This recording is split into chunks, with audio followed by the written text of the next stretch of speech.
Decisions related to the surgical management of early stage lung cancer are critical. This is even more so now that the lung cancer screening guidelines are being implemented.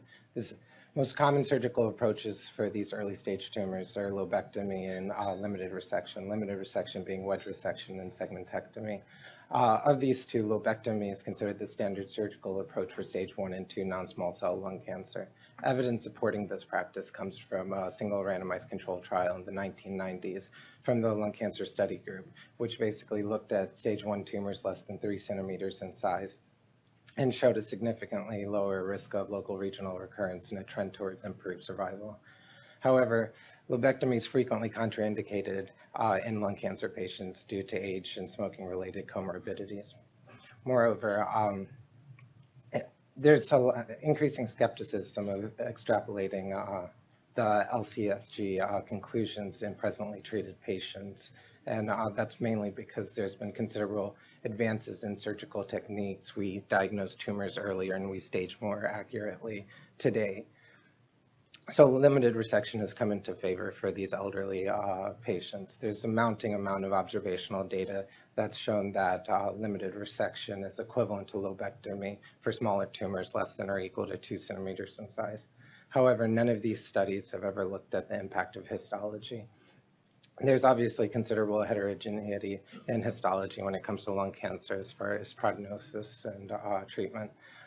So in early stage tumors, it's very important to differentiate the indolent tumors from the aggressive ones. The indolent tumors being adenocarcinoma in situ or minimally invasive adenocarcinoma. These tumors have more or less post-surgical 5-year survival of nearly 100%.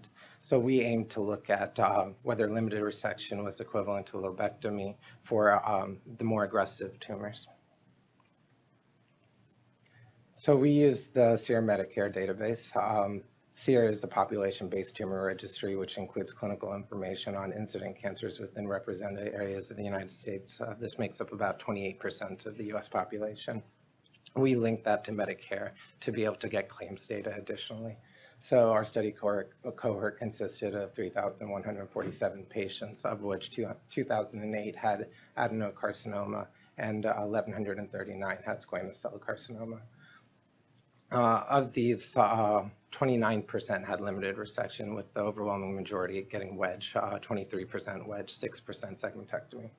So the inclusion criteria was age greater than or equal to 65 years old, primary stage 1 non-small cell lung cancers, less than or equal to 2 centimeters in size, although we did do a subgroup analysis, a secondary analysis with the 3 centimeter or less group. And then the patients had to be treated with limited resection or lobectomy. Exclusion criteria were the indolent tumors, so SEER histologic codes defining BAC, and less common histologic types because due to lack of numbers, tumors greater than 2 centimeters in size and or centrally located tumors. These tumors are generally not amenable to limited resection. Anyone that got neoadjuvant treatment, because this might reflect a higher stage actually. Patients discharged to a nursing home following surgery. We use this as a proxy for poor performance status. And then participation in HMO or without Part B outpatient Medicare coverage due to lack of claims data. So we first compared baseline characteristics of patients within each group by using a t-test or a chi-square test, depending on if it was a continuous categorical variable. We used logistic regression to estimate propensity scores. So propensity scores are basically if a patient, because with observational data, there's the issue of selection bias. And so if a patient was received a treatment based on pre-treatment characteristics, what's the probability that they went into that group? And so then for our survival analysis, we use Cox regression to compare survival of each treatment group while adjusting for selection bias using inverse probability weighting. Inverse probability weighting is it's a propensity score method that basically uses, you assign weights to each patient based on their propensity score. So you just take the inverse of their propensity score, and that's how much they count towards the analysis. I forgot to mention that after we calculate the propensity scores, we then adjusted for them to make sure that all the patient characteristics were well balanced between each group. then finally, we determined this was a non-inferiority study. We determined non-inferiority if the one-sided upper bound 95% confidence interval for the hazards of death from limited resection versus lobectomy was less than 1.25. So this is the confidence interval method. We used for our non-inferiority margin, we used 25%, which is what we found was pretty standard in oncological trials. So this is our table 1. This is our univariate analysis. So just to kind of, it's busy, but just to let you know, for the invasive adenocarcinoma group, the limited resection patients were more likely to be older. They were less likely to be married. They were more likely to have higher comorbidities. They were more likely to have smaller tumors. They were more likely to have less lymph nodes resected, and they were more likely to have undergone VATS resection. As with squamous cell, we found many of the same characteristics, except for the fact that they were more likely to be female in squamous cell. So this is our results of our survival analysis, our adjusted survival analysis, and for the sake of time, I'll just summarize here. We found that limited resection was not equivalent to lobectomy for our full cohort of less than or equal to 2 centimeters for both invasive adenocarcinoma and squamous cell carcinoma for both overall and lung cancer specific survival. These results held consistent when we looked at when we stratified by age for greater than or less than 70, and then also when we looked at wedge resection, in particular against lobectomy. When we looked at segmentectomy, we did find that segmentectomy may be equivalent to lobectomy for the adenocarcinoma group, but not the squamous cell carcinoma group. And then that full cohort of less than 3 centimeters, as expected, it was not equivalent. So this is our adjusted survival curves based on our Cox models, just for graphic representation of what I just said. So there are several strengths and limitations. So this is a large population-based sample, highly representative of older non-small cell lung cancer patients, so very good external validity.